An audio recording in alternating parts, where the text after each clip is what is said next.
Is there a story or a situation holding you back from being yourself? Today we will talk about the one freaking question.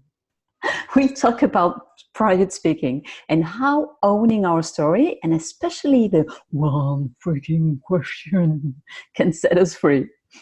Bonjour, life sparklers, it's Claire. Welcome to the Integrally Alive podcast. Practical wisdom and tools for unconventional humans to embody their unapologetic self and create a life of freedom and joy. As usual, you can find the show notes and the resources on the website integrallyalive.com. Do you know people who come to you and one of the first questions they ask you is, what do you not want me to know about you? I do, and I hate it. It makes me feel so like, oh, great. Now I feel so safe in your presence. I want to open my heart and share everything about me with you. Of course not. I just hate it, and I feel very insecure and unsafe with such people. The thing is, for a long time in my life, I had one question I dreaded people would ask me because I didn't want to answer. And I shared in a video about this, and this is my one freaking question. And so I would do my best to avoid that question to be asked in the first place. And then when eventually, or if it would come up, I would answer indirectly, kind of avoiding. And so I won't share the story again. I would put it in the resources if you're curious about what is this question about. And beware, this video has a very spontaneous ending, and it's a kind of almost scary ending right now when I look at it, but I didn't edit it in the end, so maybe I will edit it one day, but for now you can see the scary ending. You're warned. Anyway, you might think, well, okay, you had one question you didn't want people to ask you. Not a big deal. Yeah. But in the end, it was taking me a lot of energy. And I was not feeling really free. I felt like I was hiding a part of myself, even if it wasn't a big part of my life at the time, but still. And the more it went on, the more I realized the thing we shut up about, we let them define who we are in the end. Because we don't want them to take up too much space. So we ignore them, we hide them, but exactly by doing that, they end up taking all the space. And disclaimer, am I saying, do we need to share everything about us? No, I'm not saying that. No problem with answering, and I'm doing it when needed. If someone asks me a question and I feel it's private, I have no problem saying, hey, look, I don't want to share that with you. It's private.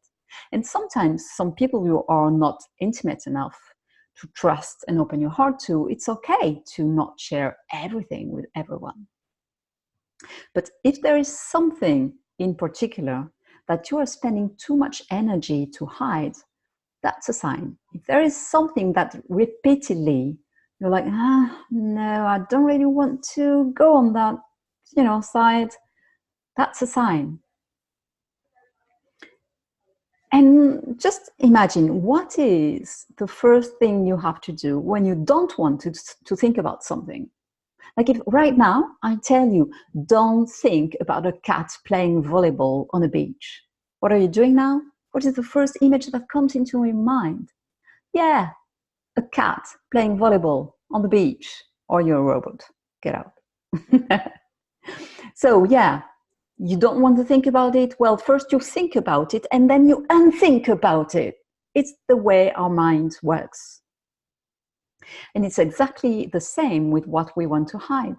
We end up thinking way too much about it just because we want to hide it. Isn't it weird? We are weird animals, I'll tell you. It's like wearing these t-shirts. You know these t-shirts with slogans? Like, I'm not perfect, but I'm unique.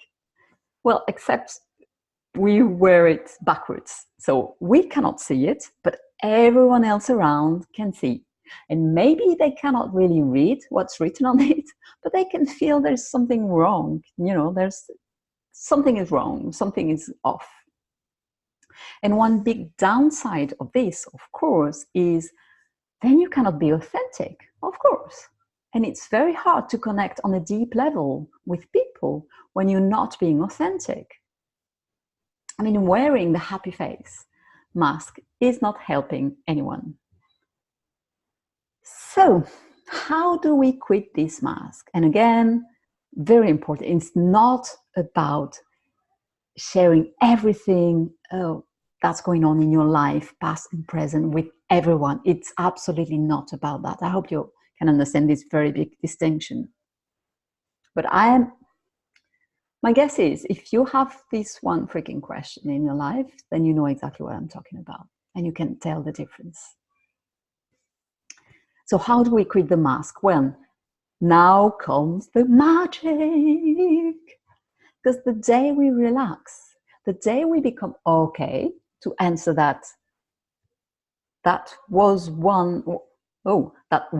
was our one freaking question, we find out it doesn't get asked so much. And it's actually not such a big deal. And very importantly, owning our story is much more about an internal process than a sort of coming out to the world. So for my one freaking question, for example, well, yeah, I'm kind of coming out to the world. I mean, I'm making YouTube videos about that now, but I didn't at the time. And I didn't have to. It was much more an internal process. It starts with ourselves. It starts with making peace with a part of ourselves that we might have more difficulty to love.